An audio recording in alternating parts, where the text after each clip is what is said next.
Samajwadi party के भीतर मुख्यधारा में लौटते ही शिवपाल यादव की हनक दिखाई देने लगी है।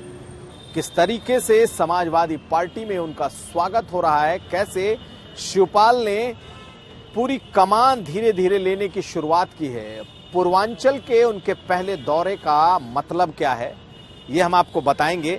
लेकिन इसके साथ ये भी जानिए कि आखिर पहली लिस्ट जो समाजवादी पार्टी ने जारी की है उसमें अखिलेश यादव के इस लिस्ट में शिवपाल यादव के लोगों का नाम क्यों नहीं है, ये भी समझेंगे।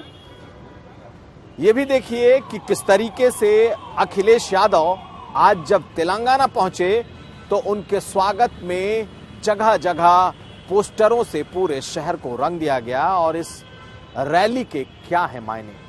और आखिर में ये जानिए कि बीजेपी ने अपनी 2 दिनों की कार्यकारिणी में कैसे केशव प्रसाद मौर्य का कद बढ़ाने की कोशिश की है। नमस्कार, मैं हूं कुमार अभिषेक, आप देख रहे हैं यूपी तक। हम हाजिर अपना न्यूज शो आज का यूपी लेकर। तो तेलंगाना की रैली के ठीक पहले अखिलेश यादव ने 58 लोगों की एक सूची जारी की। यह 58 लोग मीडिया पैनलिस्ट बनाए गए हैं समाजवादी पार्टी की तरफ से, जो कि अलग अलग मीडिया प्लेटफॉर्म्स पर समाजवादी पार्टी का पक्ष रखेंगे। इन 58 लोगों में कास्ट कॉम्बिनेशन का अच्छा खासा ख्याल रखा गया है और अगर इसे कोई वानगी माने तो इसमें दिख रहा है कि जो यादव बिरादरी है उसके लोगों को बहुत ज्यादा तरजीह अमूमन जो समाजवादी पार्टी देती थी उसके बजाय बैलेंस करने की कोशिश की गई है। 58 में तकरीबन 13 मुस्लिम चेहरे हैं और 7 से कुछ ज्यादा यादव चेहरे हो सकते हैं। लेकिन सबसे बड़ी बात यह है कि इस सूची में शिवपाल यादव का करीबी कोई नहीं। हम इसलिए इस बात को कह रहे हैं कि अभी से कुछ वक्त पहले तक प्रसपा यानी कि प्रगतिशील समाजवादी पार्टी जब तक अपने अस्तित्व में थी तब तक प्रसपा की तरफ से भी मीडिया पैनलिस्ट और प्रवक्ताओं का नाम हुआ करता था, यानी उनके भी अपने पैनलिस्ट थे।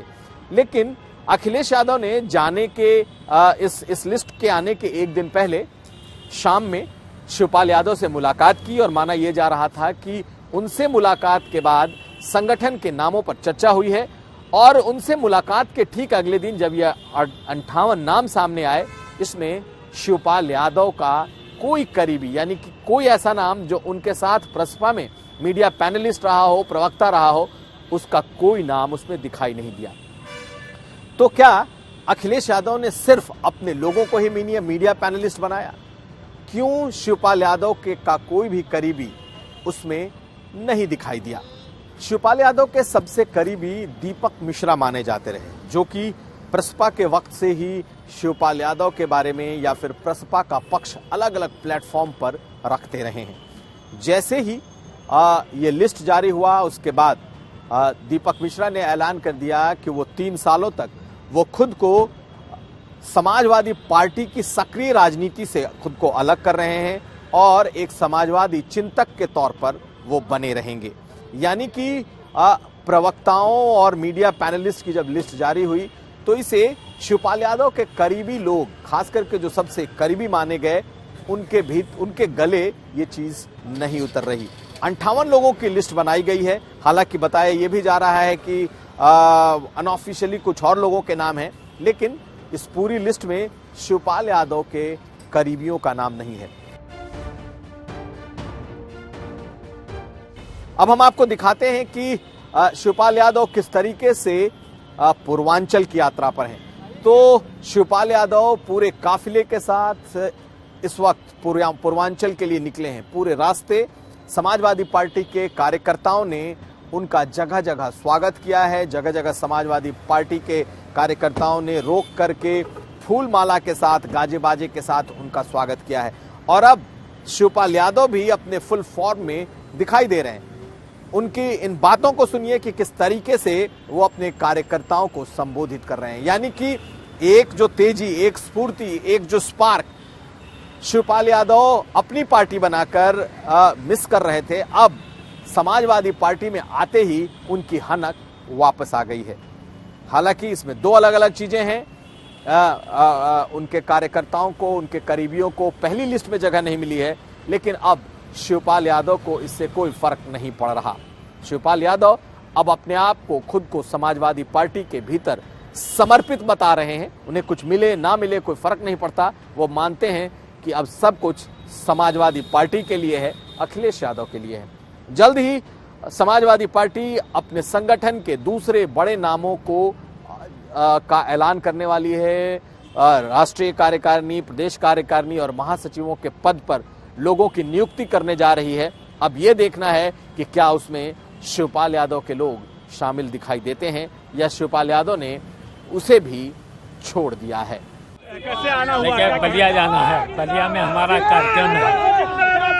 बलिया में कार्यक्रम है और इस समय उत्तर प्रदेश में सबसे भ्रष्ट सरकार मौजूद है, तो पूरे उत्तर प्रदेश की जनता परेशान है।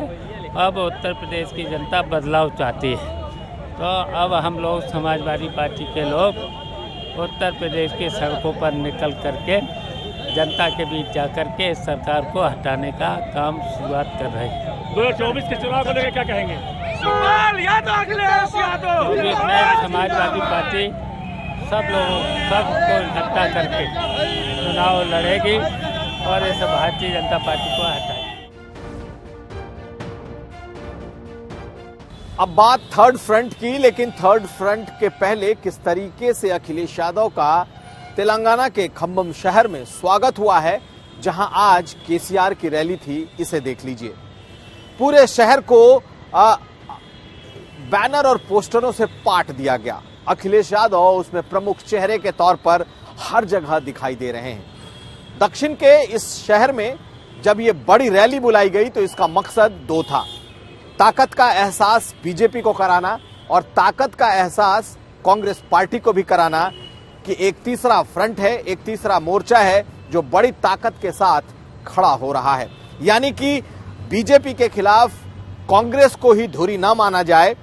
जो राजनीतिक क्षेत्रीय दल हैं उनके छत्रप अपनी अलग ताकत, अपनी अलग अहमियत दिखा रहे हैं। जिस तरीके के पोस्टर्स, बैनर में अखिलेश यादव को इस दक्षिण के इस राज्य में प्रमुखता दी गई है, ये साफ दिखा रहा है कि किस तरीके से हिंदी भाषी क्षेत्र में खास करके अखिलेश यादव को ये जो थर्ड फ्रंट है ये किस तरीके से हाथों हाथ ले रहा है। या यूं कहें कि इस थर्ड फ्रंट के बनने में अखिलेश यादव का बहुत बड़ा रोल है।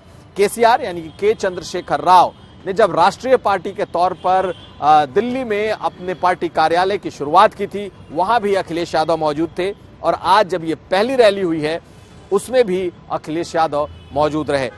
उसकी इस थर्ड फ्रंट में अखिलेश यादव की हैसियत का अंदाजा आप इसी बात से लगाइए कि जो 3 लोग हेलीकॉप्टर से निकले हैं, पहले हेलीकॉप्टर में, एक हेलीकॉप्टर में के चंद्रशेखर राव के साथ उसमें अखिलेश यादव की मौजूदगी रही। यानी कि left party, Samajwadi Party, KCR, इन लोगों ने जो शुरुआत की है ये कई दलों तक पहुंचेंगे। लेकिन आज अखिलेश यादव ने जो ट्वीट किया उसे देखिए। अखिलेश यादव ने ट्वीट पे कुछ नहीं लिखा, सिर्फ तस्वीर पोस्ट की और एक वो तस्वीर है, ये वो तस्वीर है जिसमें इस फ्रंट के सभी नेताओं का एक कटआउट लगा हुआ है। इसमें तमाम वो नेता जिसमें केसीआर बीचों बीच हैं, अरविंद केजरीवाल हैं, डी राजा हैं, लेफ्ट पार्टी के जो चीफ मिनिस्टर रहे हैं उनका चेहरा है, भगवंत मान है उनका चेहरा है और अखिलेश यादव का चेहरा बड़े तौर पर है। तो शहर को पूरी तरीके से पाटा गया जिसमें अखिलेश यादव का कटआउट्स, बैनर, पोस्टर बड़ी तादाद में दिखाई दिए। तो क्या ये उत्तर का हिंदी और दक्षिण का जो रीजनल लैंग्वेज है वो, क्या उत्तर और दक्षिण का मेल, क्या ये थर्ड फ्रंट की एक बड़ी शुरुआत है? राजनीतिक तौर पर ये साफ देखने को मिला है। अब देखना यह है कि ये थर्ड फ्रंट क्या और बड़ा होता है या फिर कांग्रेस पार्टी की जो ये कोशिश है कि उसके इर्द गिर्द एक क्षेत्रीय दलों की वो धुरी बन जाए, क्या उसके साथ जाएंगे। लेकिन सबसे बड़ी बात यही है कि क्षेत्रीय दलों ने एक साथ मिलकर एक थर्ड फ्रंट बनाने की कोशिश की है जिसमें अखिलेश यादव बेहद ही प्रमुखता के साथ दिखाई दे रहे हैं। अब अगली खबर। उधर बीजेपी ने अपने सबसे बड़े उत्तर प्रदेश के ओबीसी चेहरे डिप्टी सीएम केशव मौर्य के कद को और बड़ा किया है। 2 दिनों के राष्ट्रीय कार्यकारिणी के उस मंच पर जब राजनीतिक प्रस्ताव पढ़ा गया तो उसका अनुमोदन करने के लिए केशव मौर्य को चुना गया। केशव मौर्य ने उस राजनीतिक प्रस्ताव का अनुमोदन उस मंच से किया। निश्चित तौर पर राष्ट्रीय कार्यकारिणी में केशव मौर्य का इस पूरे प्रस्ताव को सेकंड करना यह दिखाता है कि उत्तर प्रदेश में ओबीसी चेहरे के तौर पर केशव मौर्य ही बीजेपी के सबसे बड़ी और सबसे पहली पसंद हैं। हालांकि ये बीजेपी के भीतर का कार्यक्रम था, इसकी तस्वीरें या वीडियो नहीं आए, लेकिन ये साफ दिखा रहा है कि उत्तर प्रदेश में केशव मौर्य का कद किस तरह से बना हुआ है और उसे बीजेपी किस तरीके से बड़ा कर रही है। इसके पहले जब ये राष्ट्रीय कार्यकारिणी की बैठक हैदराबाद में हुई थी तब मुख्यमंत्री योगी आदित्यनाथ ने ये जो राजनीतिक प्रस्ताव है वो पढ़ा था और असम के मुख्यमंत्री हेमंत विश्व शर्मा ने इसे सेकंड किया था, इसका अनुमोदन किया था। लेकिन इस बार इसके अनुमोदन करने के लिए चुना गया था केशव मौर्य को, जो ये साफ दिखाता है कि बीजेपी उत्तर प्रदेश में अपने ओबीसी चेहरे को लेकर कितनी संजीदा है। बेशक केशव मौर्य 2022 का चुनाव हार गए हों, लेकिन जिस तरीके से बीजेपी ने उन पर अपना विश्वास जताया है, उन पर अपना विश्वास बना करके रखा है, ये दिखाता है कि बीजेपी के लिए केशव मौर्य बेहद ही अहम है। तो ये था आज का यूपी। हम फिर हाजिर होंगे, तब तक आप देखते रहिए यूपी तक।